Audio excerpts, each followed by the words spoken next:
আমি যখন কলেজে প্রথম ভর্তি হলাম সে বছর থেকে টিউশনি পড়াতে শুরু করলাম।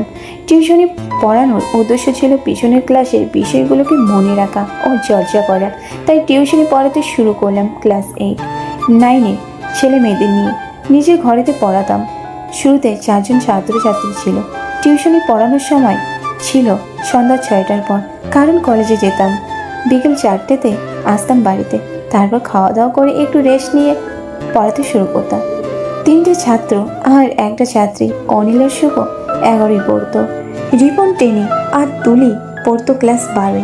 আসল কথায় আসি, প্রতিদিনের মতো সেই দিনও সবাইকে পড়ানোর সময় হঠাৎ তুলি আমার গায়ে হাত দিয়ে আমাকে বলল, দাদা আজ ইংলিশ পড়াটা করে আসেনি। কথাটা শুনতেই আমি প্রচণ্ড রেগে গেলাম। ও আমার চোখে মুখে তাকিয়ে ভয় পেয়ে গিয়েছিল।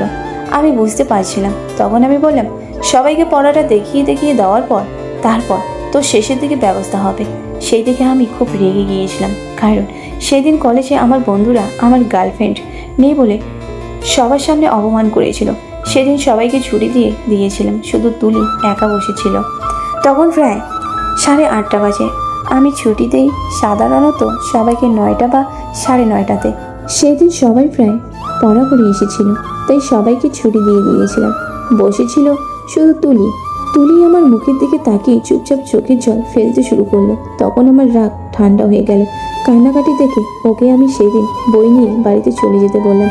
আরও একটা কথা জানিয়ে রাখি, ওর সামনে পরীক্ষা বলে রবিবার করে একটা ওকে পড়াতাম। বলে রাখি, তুলি একটি ভরা যুবতী কন্যা, দেহের তুলনায় তার একটু বেশি বড়। আমি যখন ঘরে পড়াতাম তখন আমার ঘরে কেউ ঢুকতো না যতক্ষণ না পড়ানো শেষ হতো। রবিবার বলে সেদিন আমি নিজেই বিছানায় ঘুমাচ্ছিলাম। আমি যখন ঘুমাই হাফ প্যান্ট পরে ঘুমিয়ে পড়ি। আমার ফোনের অ্যালার্ম বাজতেই হঠাৎ আমার ঘুম ভেঙে গেল। দেখি তুলি আমার পাশে দাঁড়িয়ে। তুলিকে বললাম, তুই দাঁড়িয়ে আছিস, আমাকে ডাকিসনি? বুঝতে গিয়ে দেখলাম আমার নাকটা বাইরে অর্ধেক বেরিয়ে আছে। আমি তুলির দিকে তাকাতেই তুলি তখন মুচকি হেসে মুখটা ঘুরিয়ে নিল। আমার তখন বুঝতে বাকি রইল না তুলি এতক্ষণ আমাকে না ডেকে কি করছিল।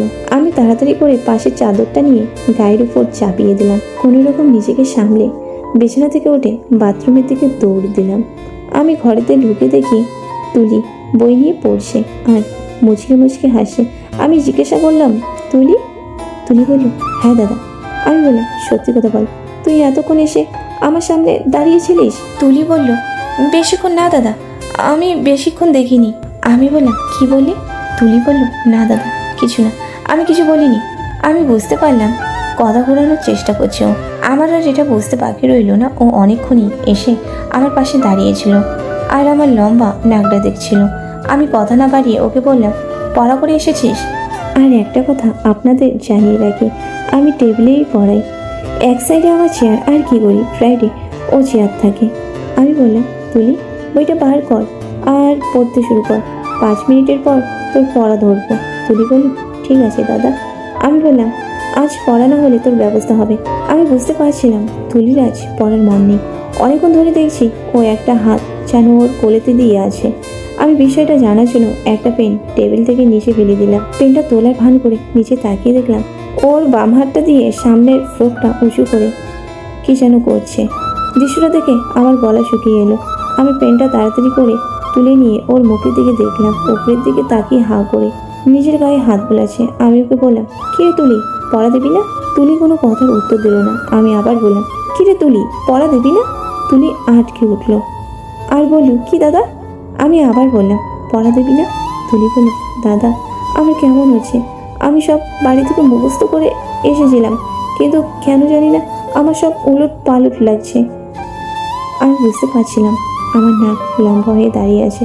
আমি ওকে বললাম, আমার পাশে আয় চেয়ারটা নিয়ে। কেন দাদা? তুলি আমাকে বলল। আমি বললাম, আমার কাছে আয়, তারপর বুঝতে পারবে। ও ভয়ে ভয়ে চেয়ারটা পাশে নিয়ে আসলো।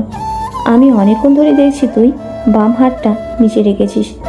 তুলির কথাটা শুনতেই হাতটা তাড়াতাড়ি করে উপরে তুললো।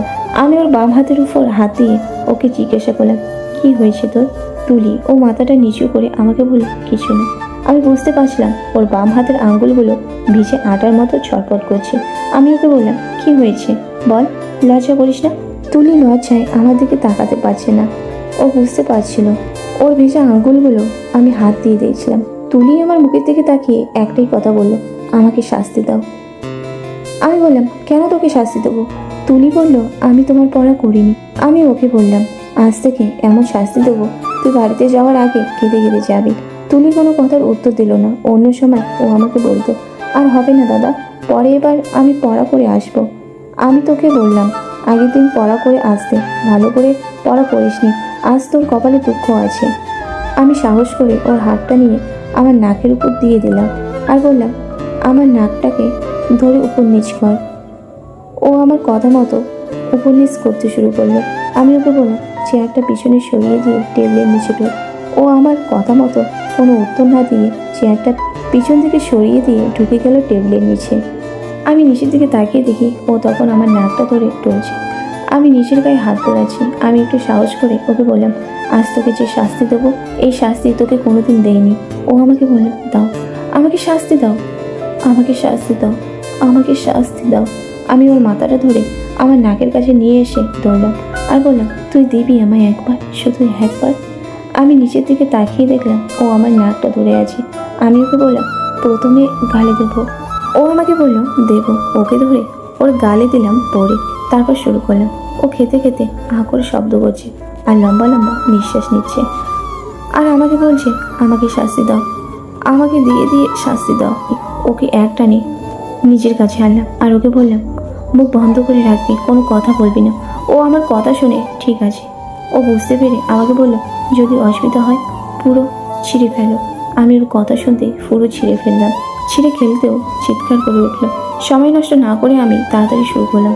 ওর দিকে তাকিয়ে দেখলাম ওর হাত দিয়ে ছেঁড়া আর একটা হাত দিয়ে নিজের মুখটা চেপে ধরে আছে। আমি কোনো কথা না বলে শুধু খেতে থাকলাম। শেষ পর্যন্ত থাকতে না পেরে নিজেই খাওয়া শুরু করলো। আমার মাথাটা চেপে ধরলো নিচে। আমি বুঝতে পারলাম ওর প্রচণ্ড খিদে উঠে গেছে। আমি আমার মনের মতো ওর দেওয়া মাংস চুষতে শুরু করলাম। আমার কাঠের টুকিয়ে দিয়ে বলল, ভালো করে খাও আমার মাংসের রস, আমি তুলে দিয়েছি, খাও, এই নাও, আরও খাও, ভালো করে খাও। এবার তাড়াতাড়ি করে তোমার ওই উঁচু নাকটা আমাকে দিয়ে দাও। আমি কোনো কথা না বলে সোজা ওদের মাংস কামড়ে খেতে শুরু করলাম। ও আপন মনে ইস করতে শুরু করলো। আমার নাক বাবাজি ওর ঘরে ঢোকার জন্য আমি ওকে বললাম, ওকে হাত দিয়ে নিজের মুখটা চেপে ধর। এত তাড়াতাড়ি করে ওর বাম হাতটা দিয়ে নিজের মুখে চেপে ধরলো আর ছাড়ার আগে বলল, দাও, ভালো করে দাও। তার কথা শেষ না হতেই আমি আমার নাকটা ওর একটা তালাতে ঢুকিয়ে দিলাম। ও তখন চিৎকার করে উঠলো, ও মাগো। আমি ওকে বললাম, সবে তো শুরু। ও কোনো কথা বললো না। আমি প্রথমে আস্তে, তারপর ধীরে ধীরে জোরে জোরে দিতে শুরু করলাম। মিনিট দুয়েক পর আমার নাক বাবাজি দেখি আরও ফুলতে শুরু করলো। ওর দিকে তাকিয়ে দেখি লাল হয়ে আছে। ওর বাম হাতটা আমার নাকেতে হাত বোলাচ্ছে আর বলছে, আমি তোমার বউ, নিজের বউ মনে করি কীভাবে মনে হয় সেভাবেই দাও। গায়ে যত শক্তি আছে শক্তি দিয়ে আমায় দাও। আজ আমি 3 ঘন্টা পড়বো না। এই 3 ঘন্টা আমি তোমার সাথে থাকবো, খাবো আর তোমার সাথেই চলবো। আর এবার থেকে তোমার যখন মনে হবে আমাকে তখন ডাকবে।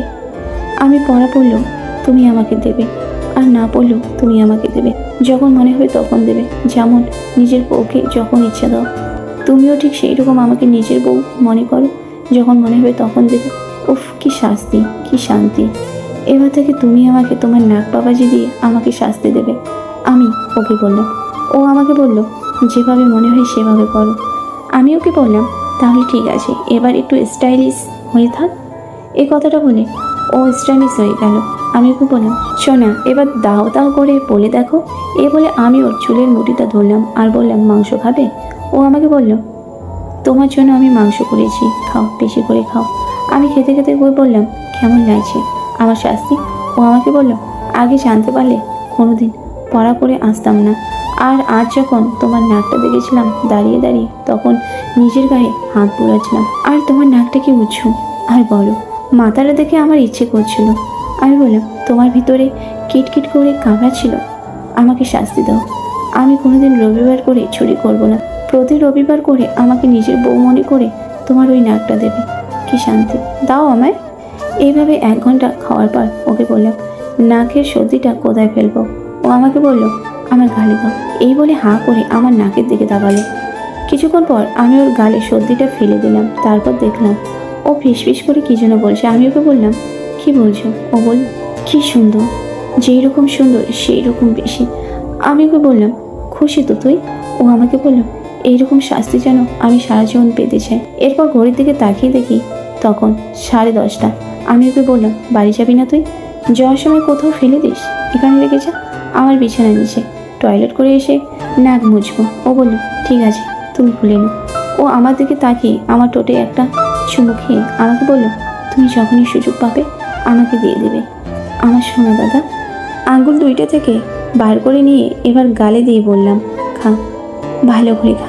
ও আমার হাতটা ধরে চেষ্টা শুরু করলো। আমি ওকে বললাম, থাক, আর দিতে হবে না, যা এবার বাড়ি যা। ও উঠে বইগুলো ব্যাগের মধ্যে নিল।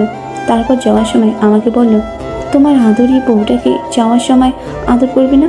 ওর কথাটা শুনে আমি বললাম, হ্যাঁ, কেন করব না। তারপর দাঁড়িয়ে ওঠে, একটা হাত দিয়ে ও চুলের মুঠি আর একটা হাত দিয়ে ওকে ধরে একটা চুমু দিয়ে বললাম, এবার খুশি তো? ও হাসতে হাসতে ঘর থেকে বেরিয়ে গেল।